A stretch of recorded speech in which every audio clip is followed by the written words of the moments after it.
Who gives a fuck about Dr. King? What do you mean? Of course you should give a fuck about Dr. King. How did you even go there in your head? You should care about Dr. King because he gave his life for your ass. Have you given your life for anybody? Hell the fuck no. Because you're still what? Here.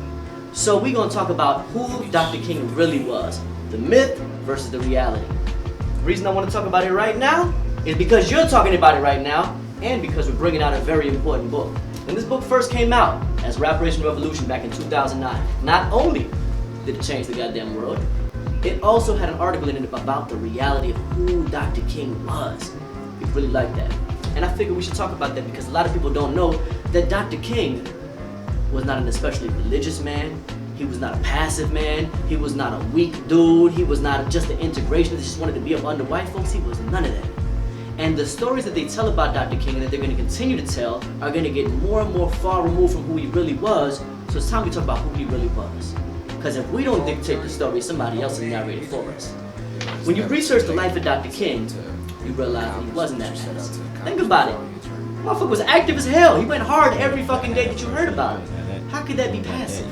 When we talk about being passive in, let's say, a society where white folks was whooping your ass, you know, he considered the military angle. You have to realize that Dr. King was also not a counter-revolutionary.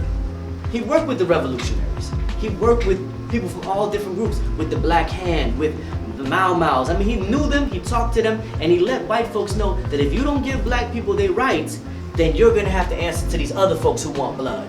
If you don't give us what we want, you're gonna have to deal with them. So white folks, hesitatingly, very reluctantly, and in a way that ended up being some fuckery in the end, passed these laws and changed the way the society was structured, thanks to the pressure from this one man and all those that surrounded around him, because it wasn't just one man, it was a whole team of people, right? So when we break down the myth of who Dr. King was, we get away from that George Washington never told a lie, cut down a cherry tree type of story, and we get to the reality. Was he perfect? Nah. He liked ass too. And you gotta think, this motherfucker know he gonna die. He going around the country talking about some real shit, white folks hitting him, spitting on him, shitting on him, everything. Motherfucker was stressed out. So if he got some pussy on the side, look, I'm not going to judge that. All I know is that he's a man. Men and women do all kinds of shit in the course of their lives that we can look back on and be like, man, I wish I wouldn't have did that. But what I will look at is what did he commit himself to? He committed himself to liberation. So when you look at his non-violent approach, he didn't say that you can just whoop my wife and I'm not going to do nothing to you. What he said was, we're going to use this as a tactic to show the world how white America is beating non-violent people who are simply asking for their rights. As is happening when? Right motherfucking now. So the world needed to see what was happening to black America. That's a form of propaganda. It's used by all war machines, except we oftentimes don't want to get into it because we think our stories aren't supposed to be told. No, our stories are supposed to be told. We're supposed to report on what's happening in this country, the inhumanity that's evident every day that you can't avoid. And Dr. King was about that. And Dr. King became especially dangerous when white folks, poor white folks, the sanitation workers, the porters, everybody that had been disenfranchised and left out of white elite society started realizing that this white elite society had nobody's best interest in mind, and when white folks started joining up with Dr. King's movement, he became a serious threat. And it was after his meeting with Elijah Muhammad, where he agreed that I don't think we're going to see much change out of these people in their nature, that white folks realized, oh, this dude is onto us, let's get rid of him. So we can kind of plot his lifeline within that context without having to describe him as somebody that only wanted to sit at the table with white folks. I'm gonna tell you straight up, Dr. King didn't care about that. What he cared about was the fact that black people, even now, pay the same amount of taxes, if not more, and deserve equal protection under the law which their taxes pay for. You are a citizen of this country, whether you like it or not, which means you deserve the rights and the benefits that this country is supposed to afford to every citizen, regardless of race, creed, or national origin. That is in the bylaws of this motherfucking country, so while you're here, you're supposed to get treated right. Dr. King said, y'all ain't treating us right. And he fought for that shit, and he had to die for that shit, along with a whole bunch of other people that lived and died during that era for that same reason. Here we are, 2016, and we doing it all over again. It's been about 50 years. We're doing it again. It's on a new level now. We're not talking about civil rights no more. We're talking about human rights. So when we get down to the level of who you are as a human, what are your basic values? What do you care about? What matters to you? What are you made of? What are you here for? Who are you to become? What is your purpose? Are you meant to save the world, or are you meant to save just one? Or are you meant to just save yourself?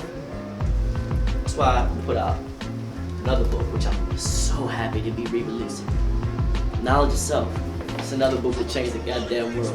When people woke up to the fact that the 5% are simply the people that move humanity along in every stage of time.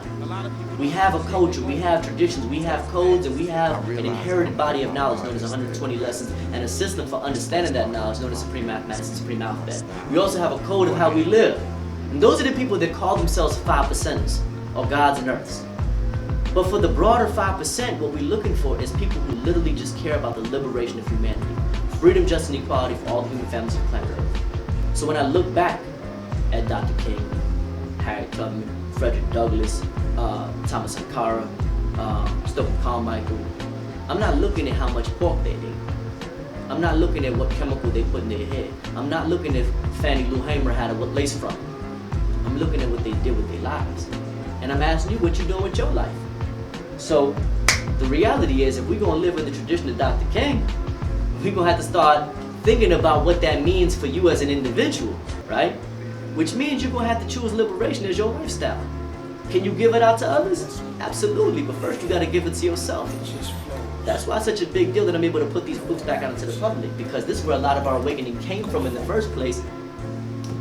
And now we get to awaken a whole nother generation. I've lowered my own profits. The money is not the big deal to me. I'm a publisher, but I'm beyond that a teacher. My goal is to get this knowledge back out into the streets. So we told everybody that we know that you can now go ahead and just buy a case from us at the wholesale price without even being in a bookstore, and just give them out, sell them, make some money if you want to do it. But get this knowledge to the people that need it most.